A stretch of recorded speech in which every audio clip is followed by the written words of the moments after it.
Here with Andy Tracy before opening day, the Columbus Clippers and St. Paul Saints. And Skip, you're coming home off of, anytime you take a series on the road, that's a good thing. Your team fell behind all three games, giving up runs in the first inning, but you didn't flinch. The guys battled, and that's the sign of even though this is not a real necessarily experienced AAA team, that's the sign of a tough team. Yeah, I think the guys just continue to have really good at-bats. Pitchers continue with their plans, and the offense just attack the pitcher the way they were talking about in pregame and continue to put really good at-bats together. I know we had some high punch-outs there in the weekend, but I think a lot of these guys are learning this level is a little different at times. It matters who you face from a veteran standpoint. Certainly one of the veterans that came through for you was Dom Nunez. He had a huge home run in that 7-run inning, drove in 5 for the weekend. You're using 2 catchers in the lineup. Now, you've got a third that you can get in there, but how tentative is a manager, generally speaking, to put both his catchers in the lineup? Very tentative. I mean, I know that this is a really good time to get them a lot of at-bats in a small period of time.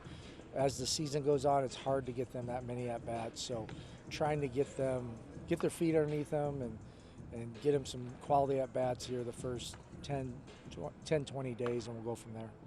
Will Dion gets the start today for you. This is a guy that was with the Clippers all year last year. He had some struggles, but he also showed some real promise and growth a season ago. What are we looking for out of Will? I mean, you guys know Will. He's gonna compete, battle, holds runners really well, usually pounds his zone, north-south, throws some good breaking stuff, wants the ball, and he's going to compete every single time he's on the mound. Your bullpen obviously looks like it's going to be a strength on paper as we knock on wood anytime you say something like that. But generally speaking, they did a pretty good job against Toledo. You change over a lot of your pitchers as we start this next series. You saw these guys in spring. There's nobody you don't know, but what does that change for you, if anything? No, we just got more experience in. Those guys that came here early, about 4 or 5 guys, sent them down to AA. They're going to be a staple for that team. They did a really good job for us. You know, our goal this weekend was to get everybody on the dirt, and that's what we did. So looking forward to having the veteran guys here. A lot of guys with some big league experience, and we'll see where it goes from there.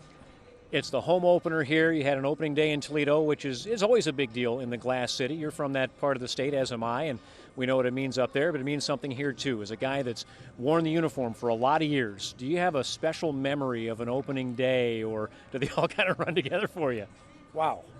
It's like 30 years of questions there, but I mean, when I made an opening day roster one time in Montreal, so that was good. But I do remember Ottawa. We opened up there one time, and Kyle Bostwick was our GM, and he told Syracuse and Paul Tuckett not even to come up for 2 4-game sets because it was such bad weather, and we had to end up going to like some baseball facility down the road. And if you remember Ottawa, they had an outdoor cage, so we weren't doing anything outdoors. So we had 8 days in Ottawa just trying to figure out what we're going to do for 8 days. So when it was a true international league. Oh, Skip, yeah. Thanks very much for being with us. Appreciate it. That's Andy Tracy. It is opening day here in Columbus. Stick around with us today and all season long